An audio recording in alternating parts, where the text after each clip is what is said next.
Hey Brian, how you doing? Can you hear me? Yeah, nah. What's up, Art? What's going on? How you feeling, man? All right, looking good, brother. Appreciate you, man. Yeah, I see you been on the grind. I have, bro. It's been crazy, man, but no complaints. Where did you travel to? I was in Connecticut with my daughter about 8, 9 days ago, and Okay. she was locking up her first investment property there where she's going to school at, and Oh. and then I was home for like 2 days, and then I flew to Detroit to Mhm. go. I locked up a 36 unit apartment building up there, so I took my investor with me, and we went and checked it out and met with the contractors and all that kind of stuff. Oh, okay. All right. She's the chip off the old block, huh? Yeah, man. Yeah, she's getting it in, bro, at 18. So I'm proud. Wow. Yeah, that's good. Teach them early. That's it, man. That's it. What you been up to? Yeah. It's been crazy for me too. Okay. Yeah. Yeah, I just been grinding and just more securing interviews. As matter of fact, I had to go back out to Florida. Mm. I was out there like 2 weeks ago, Winter Park, Florida. Oh yeah. Yeah, yeah, I had a business meeting out there with Jeff Hoffman. Yeah. Yeah. Yeah, I don't stay too far from there, about 25, 30 minutes from Winter Park. okay. Yeah. Yeah, it's beautiful out there. It is. It is. Yeah, man. Yeah, Yeah. I like the Hey, I appreciate you bringing me on, bro. You know, I was anticipating this happening at some point, and so mhm. feel fortunate, blessed to be here.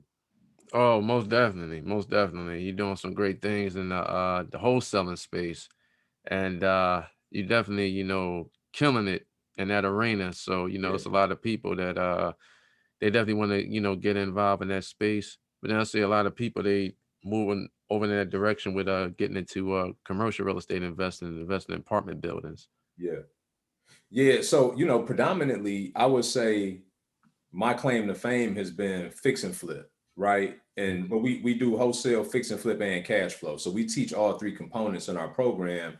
so that nobody's really relegated to only having one vehicle to maneuver in, right? Because certain deals may be better for wholesale than they are for fix and flip. Some may be better for cash flow than they are for wholesale. So we teach all three components. I wouldn't say that we necessarily more top heavy in one aspect than the other than maybe like the fix and flip component. Okay, Yeah. okay. So predominantly I started in fix and flip and added in the wholesale component to it. But we do it all though, bro. We do it all at the end of the day. Oh wow, wow. Well, that's God, He's definitely blessed you, and you taking that knowledge and you're blessing others with it. So that's Absolutely. that's that's definitely very lucrative, especially in the real estate industry. No doubt. No doubt. Yeah. So I told a great friend of mine about you, Gordon. His name is Gordon Bazar, but he Got it. specialized in the private equity sector, Got it. and he loves what you're doing in the real estate industry. So he wanted to see how y'all can create value for one another with doing a conference call and see how we can make some magic happen together. Oh, that'd be beautiful. That'd be beautiful. And obviously, if anything were to manifest from that, and I know you're not looking for nothing, but I always relationships are important to me. And whenever that, I can make new ones and cultivate and they can be productive, Mhm. I always find a way to make sure that we fit you into that equation. You know what I mean? Absolutely, Yeah, absolutely. It's all about relationship currency. that's it. You That's it. ready to rock and roll? I am. All righty. Good afternoon, everyone. This is Arthur Robinson Jr. I'm the creator and host of the Powerful Interviews podcast. And today I have another special interview for each and every one of you. Today I have a wonderful person on the show, and he's a great friend of mine. His name is Brian Adamson. For those that don't know Brian, let me explain to each and every one of you about this incredible, phenomenal man. Brian Adamson, he is a successful real estate investor. He is the founder of his phenomenal brand, which is called iFlip University, and he teaches people on how they can actually make real money by wholesaling real estate and flipping houses. So that is an awesome, impressive resume. Without further ado, I'd like to welcome the one, the only, the powerful Brian Adamson to the show. Appreciate it, Art. Appreciate you for having me, man. I'd like to thank you, Brian, for taking time out of your busy schedule to educate me and the audience worldwide about the power of wholesaling real estate and how they can actually generate income from it. I gladly appreciate it. Absolutely, man. It's my pleasure. All right, so this is your first time being on the program, so I definitely want to, dive deep into your story. Can you explain to the audience in layman's terms who is the phenomenal Brian Adamson? How long you been in your powerful industry, and what is your expertise? Absolutely. So, I'm a native from Detroit. Came up in the streets of Detroit from blue collar family, and just a normal guy doing extraordinary things. I would say. Started out at 17, getting into trouble. I was looking at a 4 to 10 year felony. Before graduating high school, and shortly after that, went off to college. Had a full ride academic scholarship.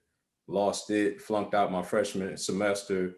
Had my now wife then girlfriend pregnant at the time as well. And, all before the matter of turning 18 years old. I had a 4 to 10 year felony, kicked out the house, flunked out of college, and, baby on the way, which seemingly I was a statistic coming out of Detroit, right? Mhm. But God had a different plan for my life. During that time, I found Christ around that same time. And while I didn't fully understand what that meant, it was the catalyst to start some changes in my life. And Mhm. from that, was able to go back to college, got rematriculated, got my industrial engineering degree. But while I was there, started investing in real estate at 22 years old. My junior year in college, started leveraging my refund checks, and I actually took a $7,000 refund check to do my first deal as a private investor. Friend of mine was flipping houses in Detroit. At Mhm. that time, stated income loans was at an all-time high. Anybody with a post that wanted a mortgage would get one, Mhm. but they were unqualified technically. And so I would put up the money to cover their down payment to purchase these homes. My Mhm. buddy would give me a return on my investment. And that's how I got started in the business some 15 years ago. And so from there, I started buying rental property. I Mhm. bought, I think, 3 rental properties while I was in college. And then I built a new construction home to live in when getting out of college. Mhm. And that was all in 2007, which is at the height of the market, unbeknownst to me, because I wasn't educated. I was just being opportunistic. Mhm. And market crash, contracted 2008. Fortunately for me, I built up enough liquidity to where I took advantage of the market when it was down and Mhm. bought, a couple dozen rental properties cash during that time from 2008 to 10. And so I kind of just rode that wave, went into work at corporate America in tandem with my real estate endeavors for about 8 years or so. And then finally found mentorship. Didn't know it existed, didn't know seminars existed. So for the first 8 years, I was out here kind of, patting my way through with my eyes closed, blinded. Mhm. And then finally, got to see the light and joined a network and made a huge investment in myself, and it paid dividends thereafter. And so, Mhm. there I learned how to leverage other people's money, flip houses, and learned about wholesaling as well. And so for the first 8 years, I did all cash flow, went and learned some unique skill sets, flipping houses and wholesaling, Mhm. and was able to take that and cultivate what's now my mentorship program, where it's an international program where we teach people how to invest in real estate via fix and flip, wholesale, and cash flow, how to do it remotely. We have students in 4 countries. Mhm. And it's just been really unique to watch, everything that I've done to further my career and grow over time, to now give people that information for them to go out and create the life that they want for themselves as well. Mm. Wow, that's amazing. Now, you came from humble beginnings to where you are today. Now, were you actually fearful when you took that $7,000 refund check and you made your first initial investment in real estate? Not at all. Mm. It was a situation where I've been taking risk all my life, right? And so to me, that was one of the safer risks that I've ever taken. So for me, money was I always knew that money could be earned. And so I never had a fear of losing it. Mm. So, in that way, I didn't grapple with that the way that most people do with respects to investing money. Like I see that as the catalyst to being able to make more money. I just always view money in that way. Mm. Wow. Now, let's talk about the power of wholesaling. Hmm. Now, I had people in my network where, they love pretty much real estate. And some people is into residential, some people is into, commercial real estate. Now, in wholesaling, uh, is it the catalyst where, you put the property under a land contract, and then you have a certain amount of time to basically sell that to, an end buyer, which will be a cash buyer. And basically you're assigning that contract to the end buyer. But then let's just say that, when you go to the title company, you want to do a double close, which will be, a double escrow. Would that be, accurate, where the seller or the buyer is not actually seeing what you generated from that particular deal? Sure. So that's very well articulated. So it's two different aspects to wholesaling. One is the assignment of a contract, which means that you go out and you and the seller agree to terms, right? Which is called the A to B. You sign a purchase agreement for that A to B contract, and let's just put numbers with it just to paint the picture. Say you get it for $100,000 under contract. You then go out and buy and find an investor who's interested in purchasing that home for something more than that, right? Whether it be, let's just say 110,000. So essentially, you now assign your equitable interest in that property, your equitable rights to that property, to the end buyer, and what you make in the middle is your assignment fee. The Mm-hmm. other way of doing things is to double close. So like if you have a healthier wholesale fee, say you're gonna make 70 grand on a wholesale deal, rather than do an assignment where that assignment fee is visible on the settlement statement, you could then go out and do a double close to your point, kind of cover up the amount of the wholesale fee that you're going to make on the transaction. Mm. Wow. Wow. Now, when you doing wholesaling, is it good to, get comps in the area, so that way, after repair value, APR, actually what to sell that particular property under contract to the cash buyer, so that way you can kind of get that meat, so to speak, where, what's in the middle, where that income will actually come to you. Would that be, accurate? 1000%. So, Mm, from me doing single family for 15 years, now I'm in the commercial multifamily space. mm, Um, everything, the modus operandi is still start with the end in mind. So you have to go and figure out what is the perceived value of the property, right, based on real data. And so once you get that, I tell people the ARV, the after repair value, is synonymous with the projected sales price of this property, right? You mm, have to go out and establish that first, and then reverse engineer your way through the process to make sure that you create enough equity in the deal.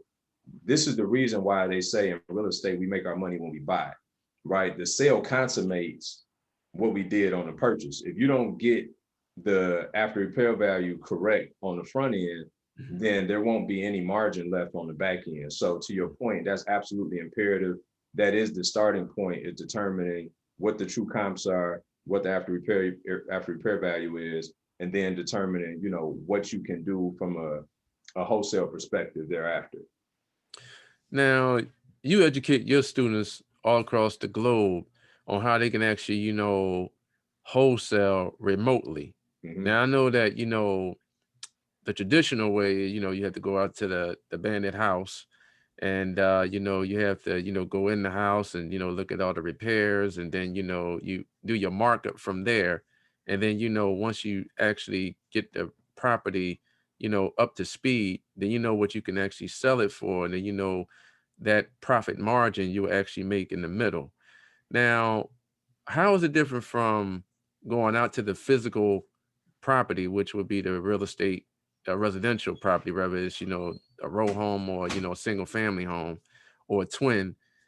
How is that different from going to the physical property and looking at what you have to do with, after repair value in terms of the repairs, versus, you basically are generating income remotely, getting into, wholesaling real estate deals?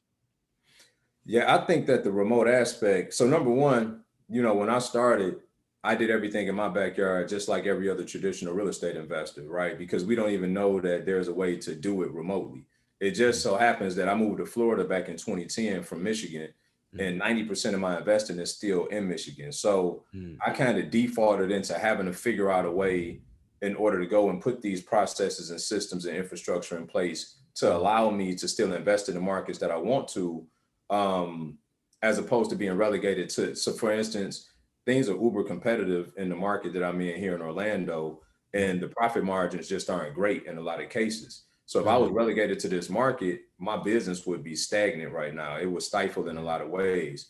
So, by adding in a remote mechanism and learning how to evaluate deals from afar, it gives you a leg up on your competition because you can be you can be more aggressive.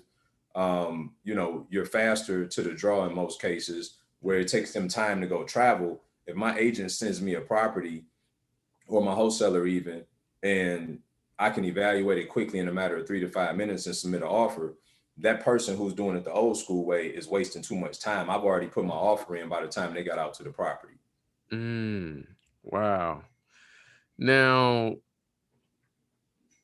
the properties that you basically get under contract, are they off-market properties?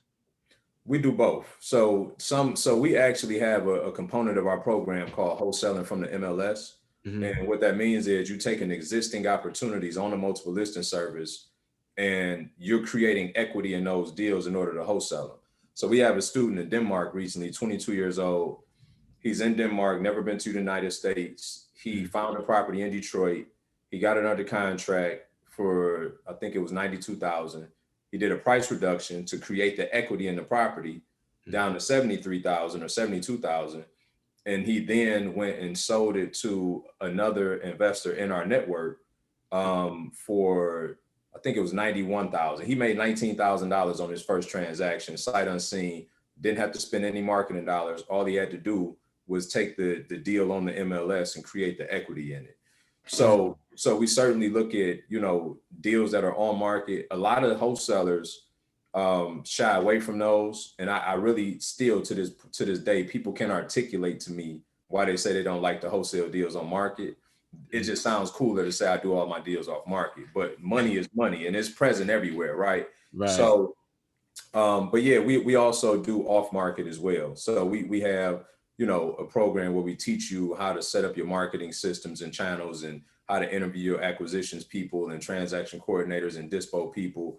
It's just, it's more of a machine when you set it up that way off market. It's a lot more intuitive. It's a lot more cumbersome and arduous in a lot of cases, but there also is more upside because you're going direct to the seller versus something that's already on the market. But all because something is on the market doesn't mean that you can't get good deals. You Mm, just need to go in and understand how to create the equity, how to use these tools you have available to you to take a deal that's not a good deal and make it a good one. And that's where the mentorship and the coaching comes in at. mm.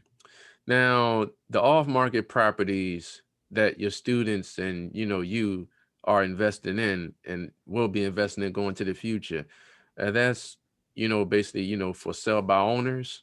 Do y'all participate in those type of properties as well? Yeah, we do Fizzballs. And there's multiple lists you can pull, right? Absentee owner, you can look for certain equity in existing homes, you can look for probate deals. So you can really in a finite way, in a granular way, target different segments of the market. And these people a lot of times they don't even know they want to sell their home. You're Mm, actually starting a conversation in many cases to just get people thinking and talking about the potential of selling their property. A lot of times when you first start marketing to people, it may take months of consistent follow-up before you even get them to a place where they want to sell their home, because this was the first time that they ever even considered it when you reached out to them and said, hey, have you ever thought about selling your home? mm. Wow. You know what? That's extremely important when you are, educating the seller on, it's best that you basically, sell the property to me because you don't know what the situation can actually be. It could be, a estate sale, it could be, a probate, issue. It can actually be, they're going through a divorce or, somebody in the family got sick. And a lot of times these sellers, they just want out of the deal. But as long as they, make, a nice profit off of it and you actually are the solution to their problem, they're gonna want to be in business with you for a long time. And then also they're your raving fan. They're gonna tell other people about if they in a particular slight situation that you need to go to, Brian, because he would definitely, provide the value that you need. All right, you hit the nail on the head. Almost always, when you wholesale a deal and you do right by that person, we're in a people business, right? Everything is predicated on relationships, and the money is a byproduct of how you handle or mishandle those relationships. And so when you go into it and you really serving people and you really trying to meet them where they are, because typically divorce, disease, disaster, um, disaster, I forget the fourth D right now, but are the typical catalysts to why the motivators as to why somebody is in a situation where they need to do something with their property. So you're meeting people in a very compromised time in their life. And so the more that you treat them like a person, the more that you try to do, what's the right thing by them and not just by the transaction, then it will permeate more business and more references as you intimated. Mm. So basically, it's like, supply and demand. And, Absolutely. you get a lot of, people where, they just pretty much just went out of the property and, they don't even want to even deal with all the issues that may be occurring, in regards to that property. And then when you can look in your own backyard and you drive and you're like, oh, wait a minute, that's a distressed property over there. Anytime when it's boarded up, something happened to that property spiritually, Mm. so, if you look in your own backyard, you're like, wow, wait a minute, let me just get in contact with the seller. Let me see, pretty much what's going on. 9 times out of 10, have probably been vacant for, months, maybe even over a little over a year. Oh, But, absolutely. as soon as you Absolutely. call them and you are basically providing that solution to them, they definitely want to get from under that property. And as long as they can make a, nice little profit from it, Yeah. And that in definitely some look to cases, you people for the really just answers. want out of it. They don't even want profit. They just want to be in good hands and have somebody be able to take this burden off of them. Because Mhm. essentially, right, the things that we don't understand, Mhm. right, they become a burden to us. So Mhm. people always ask me like, about risk, and things seem more risky the less you know about them. The Mhm. more that you are educated on certain things, the risk level it depletes, right? Right. Well, when you got people that's going through a divorce for the first time, when you got people that's dealing with debt, um, when they're inheriting these properties, a lot of the time it's a burden for them. They've never been in a situation to where they've had to take care of business at that level. And Mhm. so if you can just come in and show them how you can relieve them of the burden, in Mhm. many cases, it's not even that they're looking for profit. They're looking for an exit strategy because they don't know how to get out of the situation. Right. Absolutely. Now, earlier you mentioned that, powerful word money. Now Mhm. let's have a conversation about money. Sure. Now I know money is not value. Money is just a facilitator to do transactions. Can you explain to the audience how would you define money? It's a tool. It's a tool. So as long as we keep accepting it as currency, it's a tool. And like currency, like uh, electricity, right? Mhm. It chooses the least path of resistance. And same is true with money, right? Your money will choose the least path of resistance until you tell it somewhere to go. If you don't give it a destination, it'll leave you, right? And this is why budgeting is so important, to have systems and processes in place for your money, because otherwise it will choose the least path of resistance. And Mhm. unfortunately, the least path of resistance is typically um, the least path of resistance is typically all your bad habits, right? Mhm. It's all the things that you don't consider when you spending money on said items, right? Mhm. It's the going out partying, it's the frivolous spending, it's the things that we easily justify because they give us instant gratification, like cars and houses and clothes and jewelry. And your money will flow to these things because you didn't give it a true destination, which is a budget to operate off of. So money could be a great thing. It's a tool to do a lot of great things in life, but it could also be a big distraction and a detriment if not handled properly. So would you say that money is a byproduct of the value that you uncover? 1000%, Mm. 1000%. In life, you get paid, relative to the size of the problems that you solve. As entrepreneurs, I like to say that we untie knots, right? That's what we do for a living. We find issues, we find these knots, some knots bigger than others, and we untie them. And that's how we get paid. Mm. Now, we hear this term all the time, OPM, other people's money. Mm-hmm. And, I have dialogue with some people where they be like, I want to actually get into wholesaling real estate, but, they may not have, the financial capital, to actually, move forward with making that happen. Because I know with business, you got to make a, initial investment and have that seed capital to, just put your processes and systems in place. True. What would you actually say to an entrepreneur where they are going through a difficult time right now, where they may not have the initial dividends to move forward with, starting a wholesale real estate business? Yeah. And I just don't want to minimize this to just wholesaling. I think in general, whether you wholesaling, fix and flip, cash flow, you want to get started in real estate in general, Mhm. that you need to, like, God gave us all unique gifts and talents, right? And everybody can be of some service in some capacity. So if you don't have the financial capital in order to pursue what it is that you're trying to do, Mhm. then be of some service to somebody. Go find somebody that's already doing what you're doing and ask them, can you work pro bono? And Mhm. just learn some of the systems and the processes and some of the game from them. Uh, you know, Sweat and equity. sweat equity, bro. Like, it's nobody wants to, like, because ego has become such an issue in society Mhm. that people can't lead with humility, Mhm. right? And if you lead with humility, Mhm. then you can go in and people will actually give you the things that you need from a resource perspective to then go and get you the capital that you're looking for. Mm. Wow. Yes, that's extremely important, when you want to get into, any type of business. If you can actually, partner with someone that, they basically have the systems and the processes and the real estate in place, and you can say, listen, I'll go ahead and clean up the property with sweat equity in exchange for that. Can you just, teach me the business? And that's the way you can actually, get in, and then y'all formulate that business relationship, and then you just, move forward with going from there, and start investing in your own wholesaling real estate deals. Absolutely, man. It happens every day.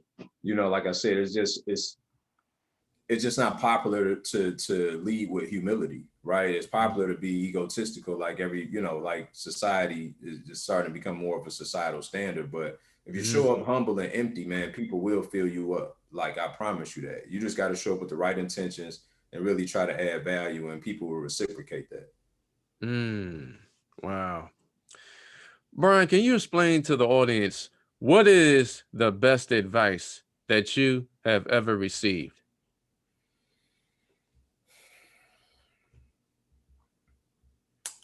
Um, hmm. Always pay attention to your spirit, right? And Mm. some call it universe today, some call it spirit, some call it your gut, but Mm. everybody knows that thing innately that we all have. Always listen to that. And I think that people, whether they're in business now or not, can all think about a situation where that was talking to them and they didn't acquiesce, they didn't respond in the right way, and there was a consequence to that, right? Mm. I'm a man of faith. I believe Emmanuel, God with us, and he talks to you. You know what I mean? And when you Mm. ignore that, there's consequences to it. And that's the biggest thing that I've learned in business. Mm. Um, you know, you gotta listen to that. All money ain't good money. All business not good business. And Mm. while from a transactional perspective, Mm. a certain business that we'll do because the business stops right there. But Mm. when you start looking at partnerships and ongoing business, Mm. you got to really be considerate of the type of people that you interact and do business with. And so, yeah, you absolutely need to listen to your spirit. Mm. I agree with you. I love, formulating your own, brainstorming groups. Yeah. And the great Napoleon Hill, they started their own brainstorming group, many, many years ago, back in the 50s and the 60s. And, you really have to be selective or who you allow to come into your life. I basically rebuke, negativity from out of my life. Mm. How do you feel about entrepreneurs and business owners formulating their own brainstorming groups? I think it's great. I think anytime that you can create synergy among, high capacity individuals, maybe similar aspirations, maybe not. Mm-hmm. Um, I think that's always great because I'm always a sponge, you know what I mean, in any room I walk into, Mm-hmm. right? Regardless of all the success that I may have had to this point, I'm always walking in trying to figure out what I can learn before I ever start talking. And so, whenever you can put high capacity individuals that have had success in whatever respective genre of business that they've been in, it's just a ton that can be learned in those settings. So I applaud people for doing those. And I think it's a great thing. Mm. Now, when you first, started your journey, wholesaling real estate, did you have any coaches that was willing, basically to give you the blueprint on how you can actually, excel and get great at wholesaling real estate? Or did you just, learn through trial and error? Yeah, I learned through trial and error essentially. So I started for my first 8 years, I did all cash flow, which is rental portfolio. Hmm. And then when I finally, found out about seminars and I went and made an investment in myself and got coaching and education, I started flipping houses then and then wholesaling thereafter. So that was the first time in, 8+ years that I've been investing that I finally went and got some coaching. But the thing is coming from where I come from, I just wasn't privy to those resources. Hmm. So, your environment means a lot. And for me, I had to bump my head and stub my toe all the way along the way, which I'm fortunate for now. Hmm. But it definitely was I think my success could have been streamlined even more by having that coaching mentorship component in place. Mm. So, it's definitely important. I tell people like education is the pinnacle to your success. Mm. It starts with desire, it moves to education, then you become a practitioner, right? You have to apply the knowledge. And then Mm. you do that long enough, you become an expert. And I don't care what field or industry you want to go in, Mm. that's the movement. Desire, education, practitioner, and become an expert eventually. Absolutely. I love what Warren Buffett says. He says, the more you learn, the more you earn. That's right. That's right. Mm. And he also said it's great to learn from your mistakes, but it's even better to learn from the mistakes of others. That's what mentorship is. I lost $500,000 in this real estate business at one point to Mm. figure out the gaps that I had in my operation, right? Mm. And how to, reform my infrastructure to get on the other side of it and produce millions of dollars. And so, um, but again, now I have a mentorship program where people can leverage my mistakes and not have to make those same mistakes because now I tell people all the time, I bake the cake from scratch and Mm. now I put it in a box and all you got to do is buy the box and go cook it. Mm. Right. You still got to cook it. That's important. Mm. People think that going to get help means that they're not doing it on their own, and they are. No, you're doing it on your own. You're Mm. just doing it with a set of instructions. Absolutely. And you need that infrastructure in place. So 1000%. I love to learn from people who's been there, done that, who's still relevant in their current industry. That's right. That's the only way you're going to excel, and that's the only way you're going to become successful. But you have to, implement what you learn. Absolutely. Let's have a conversation about entrepreneurship.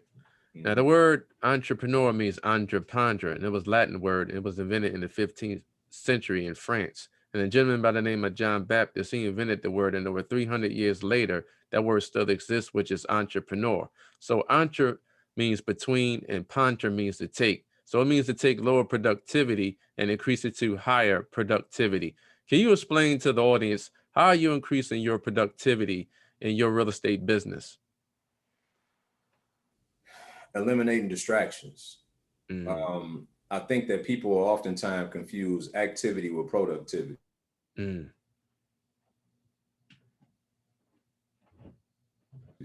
And so every day, more involved in build relationships, you'll have, even opportunities, even distractions could look like opportunities, right? Mm, So it's important to be able to, be very clear on what the goal is, mm, and being relentless about that, like getting up every day with a focus, being goal oriented, having a checklist of the things you need to get accomplished, and really, getting to a point where you delegate things that aren't the highest and best use of your skill set, mm, and focusing on those things that have the highest yield, and that are unique to your skill set. mm. Wow.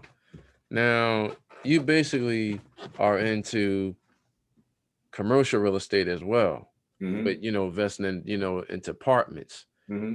Now, what do you currently have on your portfolio right now in regards to apartment deals? Just shy of 100 doors. Mm, wow. Now, when you look into invest in an apartment deal, do you basically purchase a property where it's profitable, but long as the apartment deal is not over leveraged? Is that what So, you is that what you analyze? well, I try to look for value add opportunities, right? Which means that you can take a semi-stable or even sometimes a stable commodity that may be underperforming, Mhm. and look for a value add, which means that you can increase rents or somehow increase revenue, whether it's adding laundry to it, just looking for different creative ways that you can add value to the property. Mhm. So I'm always looking for value add opportunities, and then looking for good cash on cash returns as well. Mm, wow. Yeah. So then you got an equity component as well as a cash on cash component. Mm. Now, in terms of the apartment deals, do you also look at, the price per unit? Yeah, price per unit is important. As you go through your evaluation, Mm, uh, the price per door is kind of relative to me.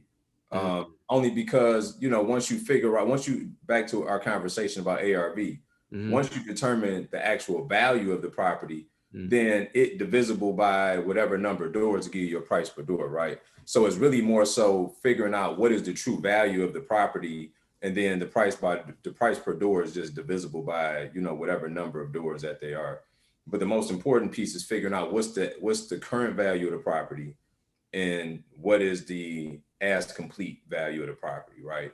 That's mm. the most, because that's your delta. And then in there, you can figure out, what unique strategy do you go about to extract the most value from that deal.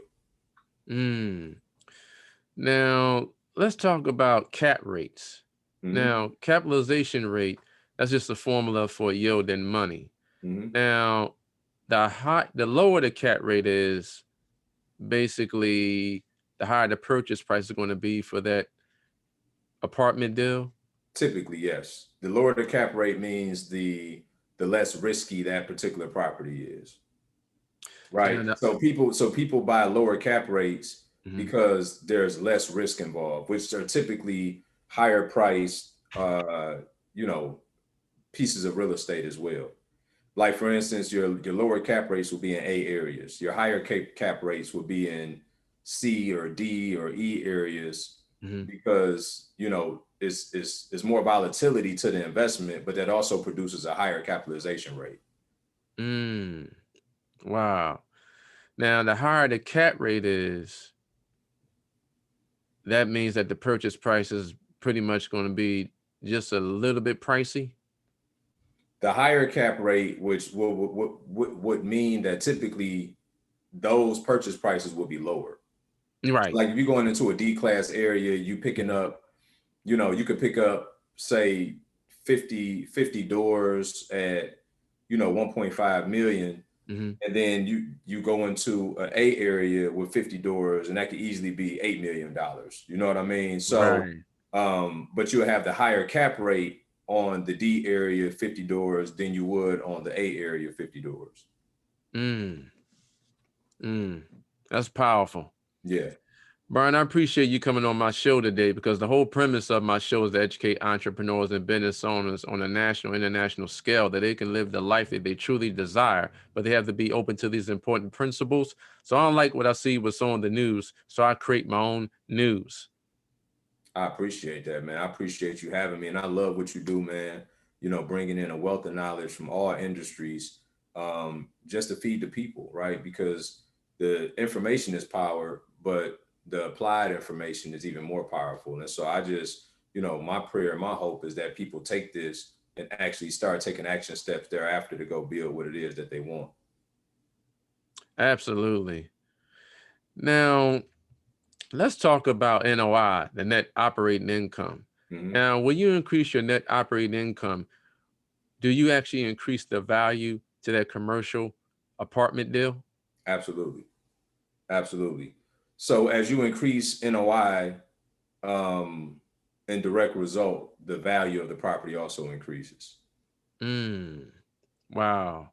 Now, going into the future, are you looking to, purchase, 1,000, apartment complexes?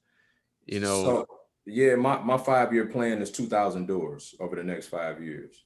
mm, wow. Okay. I Yeah. can see you being the next hecto millionaire. Yes, sir. I can see that. And for those that don't know what a hectomillionaire is, that means Brian will be worth hundreds of millions of dollars. He's not at the billionaire level, but he's not that far fetched from it. So Yes, sir. uh, I guarantee you, in the next couple of years, I'll have him back on the program, and I guarantee you, he'll be talking about he's at the H level right now. Yes, sir. Yes, sir. Hmm. I appreciate that. Brian, what mistakes are you seeing that entrepreneurs or real estate investors are making when they decide to get involved in wholesaling real estate? Lack of education. Mm, Lack of education. It's mm, it's too much random activity. So mhm, people will watch this, then they'll go hop on a YouTube with a different voice. They'll go catch a live with a different voice, and then they go in Clubhouse and binge listen to 4 hours of that. mm, And collectively throughout the day, they got enough nuggets to where for somebody that's never done it, they think mhm, that they got every component that they need to do it. And then they mm, go out there and they start having these half-baked conversations with sellers and buyers alike, mm, and they really start burning through opportunities because they never took the time to go get a system, a process, a singular voice, a good base to operate from. And then you can start to take some of these other sound bites you're getting from elsewhere and kind of refine your strategy a little bit, but you got to have a solid base to operate from. And so I think the biggest problem is and not just in wholesaling and real estate investing in general, mm, it's just people never take the time to go and get the proper education up front. mm. Wow. Now, it's very informative that people get around people that can actually show them the blueprint in regards to them creating their own success lanes, I like to call them. And you know I love reading, but unfortunately reading is a lost art today with entrepreneurs. What books do Brian like to read, and what books do you recommend for the audience to read? So it's funny because I'm not a reader, right? Mm, I read with my ears. I'm an audiobook guy.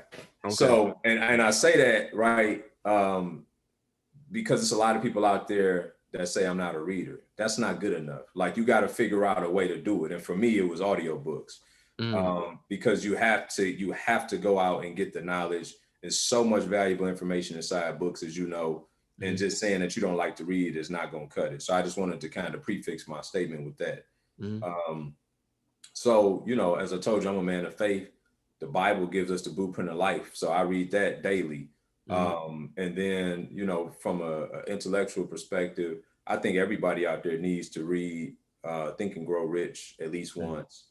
mhm, Everybody needs to read Rich Dad, Poor Dad at mhm, least once. mhm, Um, those are probably the top two that I would say almost anybody needs to go out and read, especially if they want to be an entrepreneur.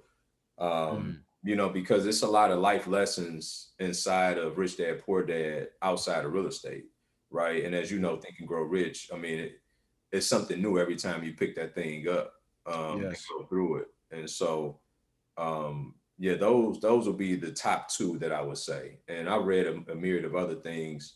I mean, 50 Cent actually has a great book about entrepreneurship. Mm-hmm. It's just always good to get the insight of other individuals in different industries, because what you find is that even in all of these different industries, there's a common ground to entrepreneurship. Right. Right? It's still about facing fears. It's still about delegating responsibilities. It's still about having budgets. It's still about, how you run your meetings. It's still about having good routines. Mm-hmm. It's still about morals and ethics. Like, it's all of these core fundamentals of being an entrepreneur that, you will find consistent across all genres of business. So that's why it's important to me to look into other people's journey, and it's always something to learn from it, even if it's just reaffirming stuff you already know. That's still of uber importance for you as well. Mm. Wow. Brian, I wrote down some powerful words, 10 being the highest and 1 being the lowest. So you can rate them in your own influential way. Are you ready? Yep, Accountability, that's one. perseverance, That's two. family, That's 1A. okay, 10 the highest, 1 the lowest. Oh, 10 the highest, one the lowest. I'm Yeah. sorry. Okay, so um Now I said accountability and perseverance. yeah, so it's got to be accountability, um one, family, two. I mean, I'm sorry, 10 and then so 10 accountability, family, 9. Value, 8. intellectual property, 3. health, Man. 7. wealth, 5. building great relationships, 6. money, 2. wholesaling real estate, 1.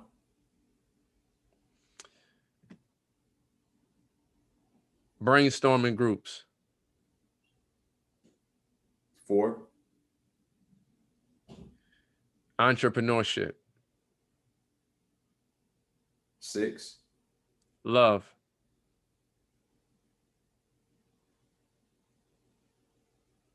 4. God, Infinite. marriage,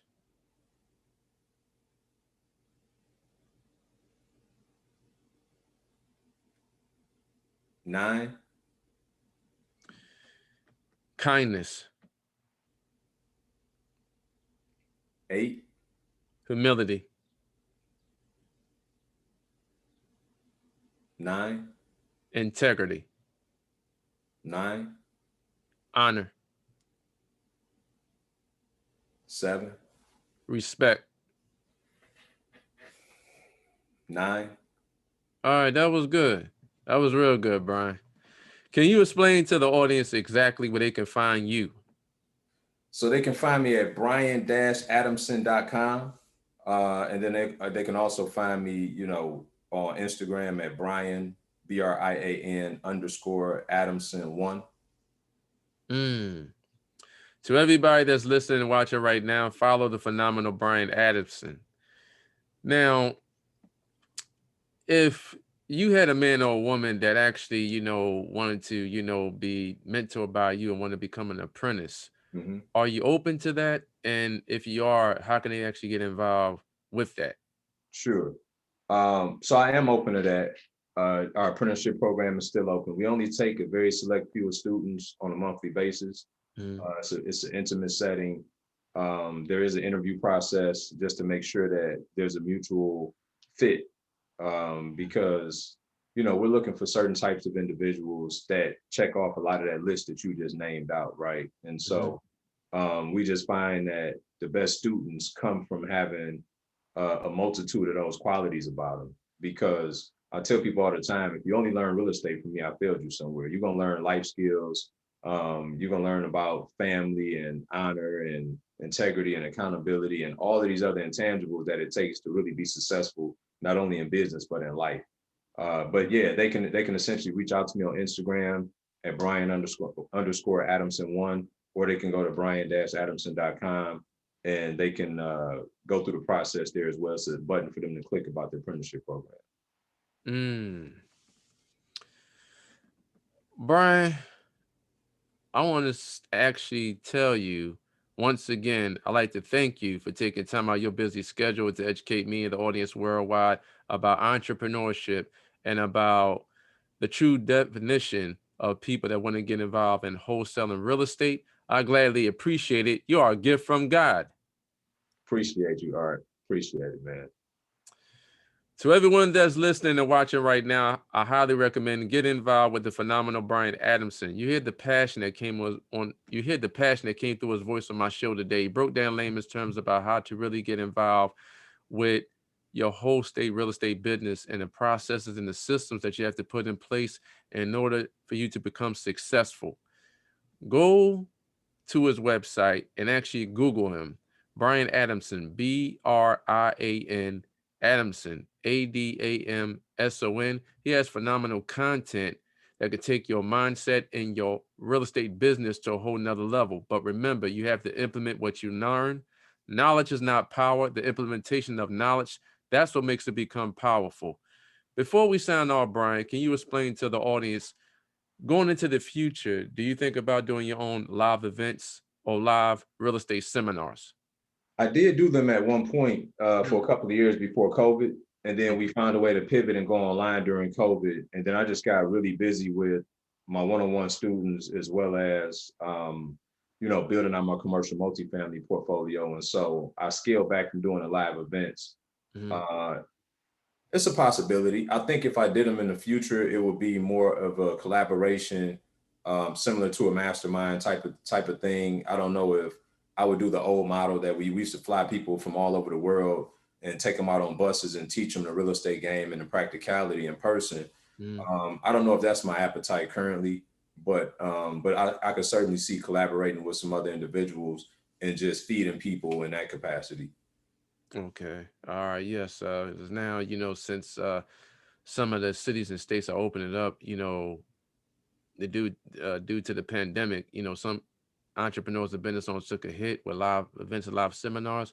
But I think this actually, coming back because like a lot of people like to congregate with like-minded people, especially when they're on the same page and they got a common goal where they want to be successful, whatever business endeavor that they're actually currently in. Absolutely, I agree with that.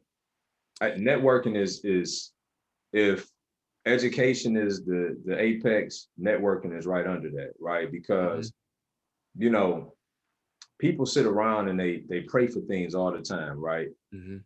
But they fail to realize God not here. So in order for him to give you the blessings that you're asking for, you have to seek and you shall find, right? You have to ask and it will be given unto you. And so he's got to use other people to be the medium in which to bless you. So the only way that you're gonna go get those blessings is if you get out and start making contact, meeting people. You got to get out of your own way. You got to put pride aside. You got to show up, fully present and really be there to add value and watch what happen to your life. You know what I mean? Like that's imperative and it's not talked about enough. People hear your network is your net worth, but I Mhm. don't think that they understand how true that is. It's not a cliche. It's reality. Absolutely. Absolutely. It is reality. And, you do have to be careful of the environment that you create for yourself. Some people become a product of their environment, but you can also create, a lucrative, you know, blissful environment where you can actually create an environment with like-minded individuals where everybody want to see everybody win. There's no I in team, but there's the I in win. That's right. That's right. That's major. That's major. All right, I like that. Do you have any last pearls of wisdom for the audience?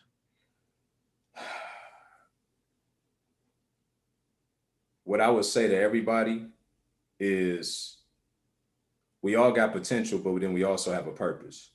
Mm. And potential can have you chasing a bunch of stuff Mhm. because you got the capacity to do multiple things. Mhm. Your purpose is really what we intended to fulfill while we're here. So I would say take some time, even if you got great potential, and Mhm. figure out what your purpose is. What did God have intended for your life? And focus on doing that. Wow. To everyone that's listening and watching right now, get involved with the phenomenal Brian Adamson. He has incredible value that can actually take your mindset to a whole nother level and increase your skill sets in wholesaling real estate, as well as being an all-round individual. And me and Brian, we connected in Florida, and it was absolutely incredible with our dialogue that we had down there. And we're actually going to be doing great things going into the future. Absolutely. So to everyone that's listening and watching right now, remember that the strongest asset that each and every one of you have is your brain and what you think about and what you take action on that will become your reality, and your mentality creates your reality. May God bless each and every one of you, and bye for now. Thank you, Brian. I really appreciate you conveying value on my platform. Thank you. I appreciate the invite, bro. Have a pleasant day, everyone.